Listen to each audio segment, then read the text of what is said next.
If January feels heavy, like you should have more clarity by now, this episode is for you. Welcome to A Cup of Hope, the podcast for women ready to create clarity and confidence in their life and money. I'm your host, Sherry Lynn, a life and money coach and your hope-filled strategist. Each week, we'll talk about the messy middle of life: faith, finances, freedom, and finding your purpose, all with truth, encouragement, and practical tools that you can use today. I'm so glad you're here.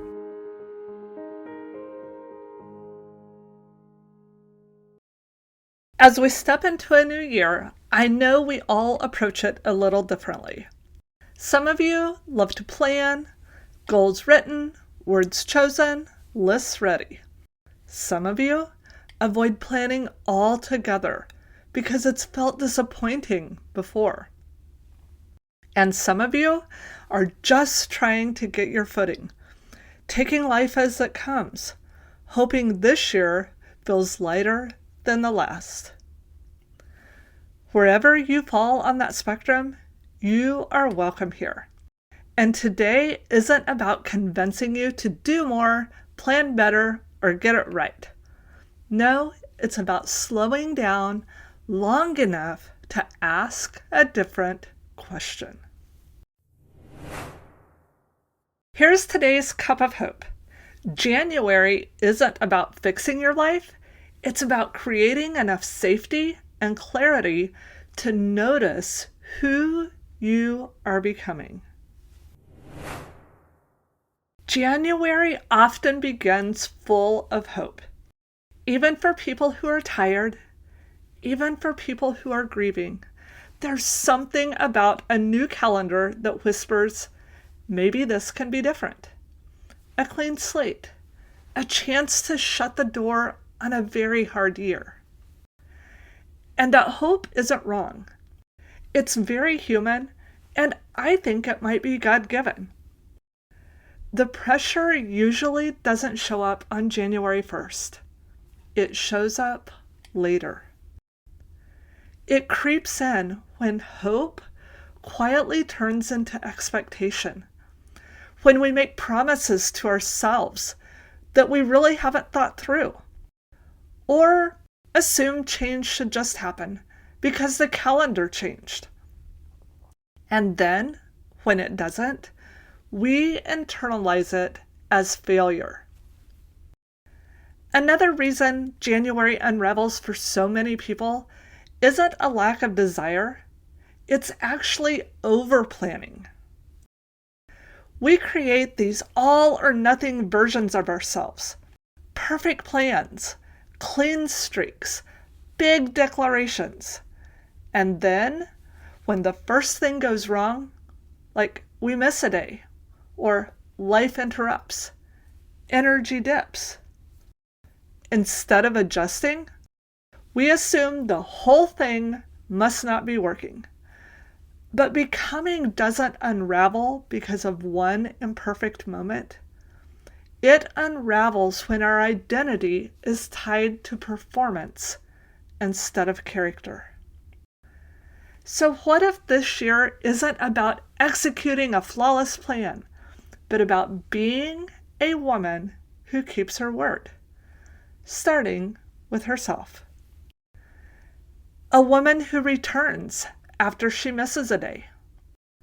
A woman who chooses consistency over intensity. A woman who stays curious instead of being critical. Before we talk about doing anything new, I want to ground us in two scriptures for today. One about who you are, and one about how becoming actually works. First, identity. When David is anointed king in the scriptures, he's not the strongest or the most impressive. And God actually says something quite powerful in that moment. He says people look at the outward appearance, but the Lord looks at the heart. Before David does anything, before he proves himself, God names who he already is. Chosen, seen, known. January doesn't prove or improve your worth. It doesn't earn you a better standing with God. You don't need to fix yourself to be fully loved. Next, we have the process. Later, we are reminded, do not despise these small beginnings. That verse isn't about motivation. It's about formation. It reminds us that God doesn't work through dramatic overhauls. He works through faithfulness, repetition, and attention. Small beginnings matter because that's where becoming actually happens. And here's what's fascinating. This closely mirrors what neuroscience shows us. Carolyn Leaf is a neuroscientist who teaches that lasting change happens when we focus on one thing at a time. One thought, one pattern. Simply notice it, not judge it, not fix everything at once, but start with just noticing. That kind of focused awareness is what allows the brain to rewire, and it mirrors Scripture beautifully. We don't change through pressure, we change through renewal, through faithfulness, through small, repeated choices made in safety. That's why slowing down is not quitting. It's aligning. When we don't feel safe, our nervous system is braced. We can't hear clearly. So maybe January isn't asking you to go accomplish anything yet. Maybe it's inviting you to notice where hope feels real, to notice where pressure sneaks in, to notice one pattern instead of attacking yourself for 10. These are wins, my friend. Wins aren't outcome. Wins are awareness. Wins are choosing differently. This is the language of becoming. Not, I will finally fix this, but I am becoming a woman who, you fill in the blank. And then letting the next step rise naturally from there. Before we close, here's your one last sip for today.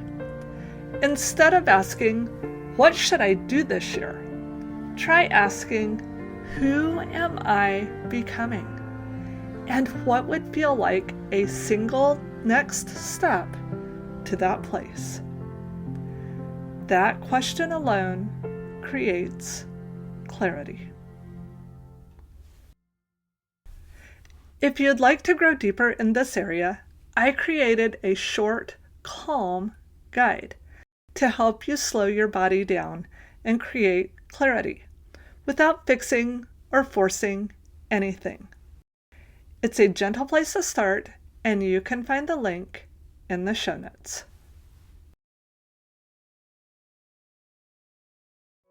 Thank you so much for taking time out of your busy schedule and joining me today on A Cup of Hope. If this episode encouraged you, would you share it with a friend and subscribe so you never miss an episode? You'll find today's resources and next steps in the show notes. Until next time, I'm Sherry Lynn, and I want you to remember this. Hope is always available, and your next step matters, because God can take the broken pieces of your story and create something more beautiful than you could ever imagine.